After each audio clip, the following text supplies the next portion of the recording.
السلام علیکم ورحمۃ اللہ وبرکاتہ۔ ناظرین، ہم سورۃ الحجر 10th کلاس کی ترجمۃ القرآن کی بک میں سے سورۃ الحجر کی مشقوں کے سلوشن کے ساتھ حاضر ہیں، جو کہ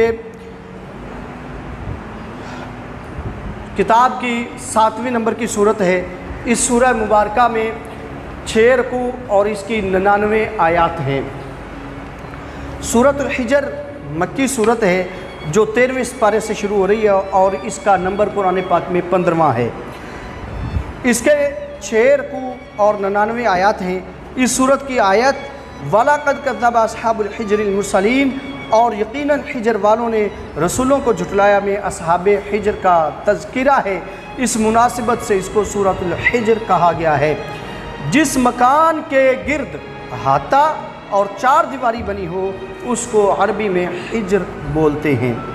مدینہ منورہ اور شام کے درمیان 2 پہاڑوں کے وسط میں موجود علاقے کو وادی حجر کہا جاتا تھا۔ اس جگہ پر قوم سمود آباد تھی، جس کی طرف اللہ تعالیٰ نے حضرت صالح علیہ السلام کو نبی بنا کر بھیجا۔ اسی قوم کو اصحاب الحجر یعنی حجر کی بستی والے کہا جاتا تھا۔ اس کی فضیلت میں یہ ہے کہ ایک شخص رسول اللہ خاتم النبیین صلی اللہ علیہ وسلم کے پاس آیا اور عرض کیا، اللہ کے رسول مجھے قرآن مجید پڑھائیے۔ آپ خاتم النبیین صلی اللہ علیہ وسلم نے فرمایا، ان 3 سورتوں کو پڑھو جن کے شروع میں الف لام را ہے۔ اس سورہ مبارکہ کا مرکزی موضوع جو ہے وہ قدرت الہی کی نشانیاں، قرآن مجید اور صاحب قرآن کی حقانیت کا بیان ہے۔ اس کے بنیادی مضامین میں یہ ہے کہ آغاز میں قرآن مجید اور نبی کریم خاتم النبیین صلی اللہ علیہ وسلم کے حوالے سے مشرکین مکہ کے بے بنیاد اعتراضات کا آسان اسلوب میں جواب دیا گیا ہے کہ یہ قرآن مجید خالصتاً اللہ تعالیٰ کا کلام ہے، اسی کی طرف سے نازل کیا گیا ہے اور وہ خود اسی کی حفاظت کرنے والا ہے۔ سابقہ اقوام میں جب رسول اور نبی مبعوث فرمائے گئے تو ان اقوام نے انبیاء کرام علیہ السلام کو جھٹلایا اور سرکشی کی، بالآخر ان کی ہٹ دھرمی اور سرکشی کی وجہ سے انہیں تباہ و برباد کر دیا گیا۔ سورۃ الحجر میں اللہ تعالیٰ کی قدرت کاملہ کے چند دلائل بیان کیے گئے ہیں۔ ستونوں کے بغیر آسمان کی تخلیق کی گئی، اس میں خوبصورت ستارے بنائے گئے، وسیع و عریض زمین اور اس کا توازن قائم کرنے کے لیے پہاڑوں کو جما دیا گیا، زمین میں ہر چیز کو ٹھیک ٹھیک اندازے سے اگایا گیا اور اس سے مخلوقات کی روزی کا سامان مہیا کیا گیا ہے۔ بادلوں والی ہواؤں کو بھیج کر بارش برسا کر زمین کی سیرابی کا ذکر کیا گیا ہے۔ پھر یہ ذکر کیا گیا ہے کہ زندگی اور موت کا مالک وہی اللہ تعالی ہے جس نے انسان کو مٹی اور جنات کو آگ سے پیدا کیا ہے۔ ان دلائل کو ذکر کرنے کا مقصد اللہ تعالیٰ پر ایمان لانے کی دعوت دینا ہے۔ مزید برآں حضرت آدم علیہ السلام اور ابلیس کا قصہ، متقی لوگوں کے اچھے انجام اور مشرکین کے برے انجام کا بیان کر کے اہل مکہ کو تکبر سے باز رہنے کی تلقین کی گئی ہے۔ اللہ تعالیٰ کی قدرت کاملہ کے بیان میں حضرت ابراہیم علیہ السلام اور ان کے مہمانوں کا تذکرہ اور قوم لوط اور قوم شعیب کی ہلاکت کا ذکر کیا گیا ہے۔ ان اقوام کے احوال بیان کر کے مشرکین کو دعوت دی گئی ہے کہ ان کے انجام کو دیکھو اور اللہ تعالیٰ اس کے رسول خاتم النبیین صلی اللہ علیہ وسلم کی نافرمانی اور سرکشی سے باز آ جاؤ۔ قوم سمود کو اپنی ہنرمندی اور طاقت پر گھمنڈ تھا۔ اللہ تعالیٰ نے ان کی ہنرمندی اور طاقت کا تذکرہ کرتے ہوئے انہیں بتایا کہ ان کی طاقت اور ہنرمندی انہیں میرے عذاب سے نہیں بچا سکتی۔ سورۃ الحجر میں 7 مثانی کا ذکر ہے، جس سے مراد سورۃ الفاتحہ کی 7 آیات ہیں۔ ناظرین، 7 مثانی، 7 کہتے ہیں 7 کو اور مثانی کہتے ہیں 2 بار والی کو۔ تو چونکہ سورۃ الفاتحہ کا نزول جو ہے وہ 2 بار ہوا ہے، یہ سورہ مبارکہ 2 بار نازل ہوئی ہے، تو اس مناسبت سے اس کو 7 مثانی کہا جاتا ہے۔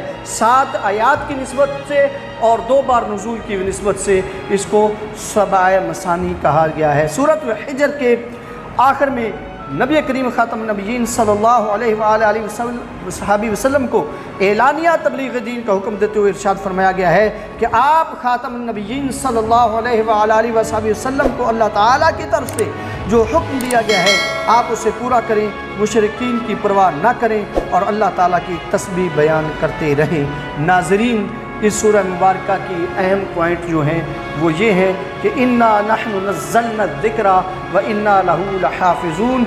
ये कुरान ज़िक्र यानी कुरान हमने नाज़िल किया और हम ही इसकी हिफाजत करने वाले हैं। वलक़द आतैनाका सबअम मिनल मसानी वल क़ुरआनिल अज़ीम।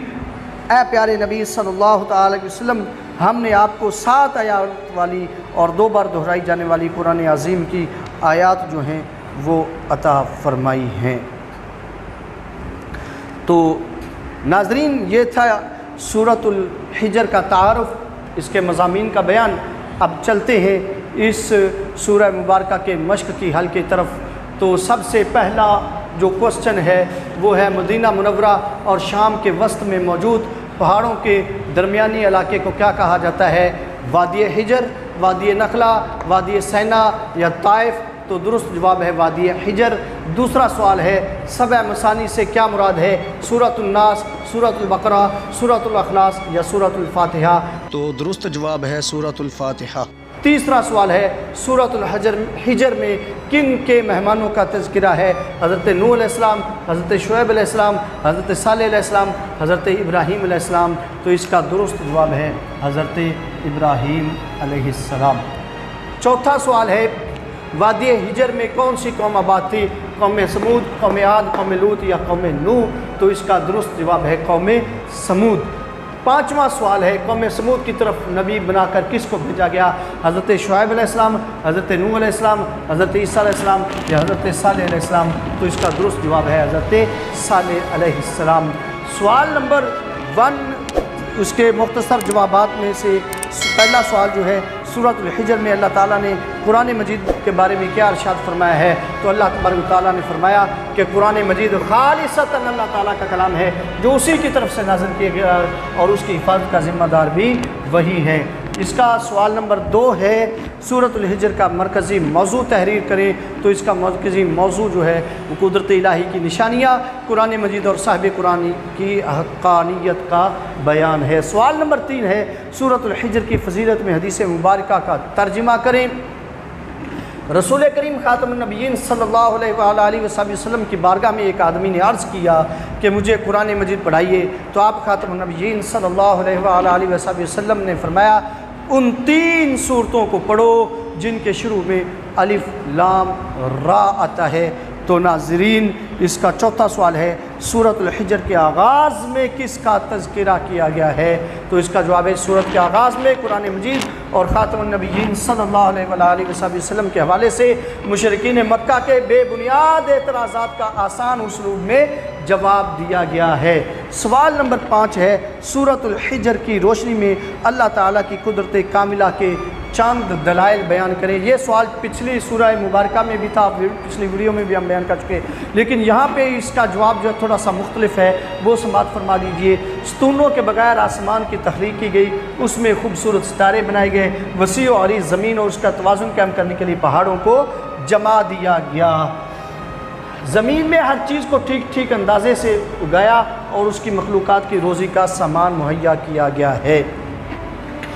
तफसीली जवाब के लिए सवाल दिया गया है सूरतुल हिजर के बुनियादी मज़ामीन तहरीर करें जो हमने बयान कर दिए।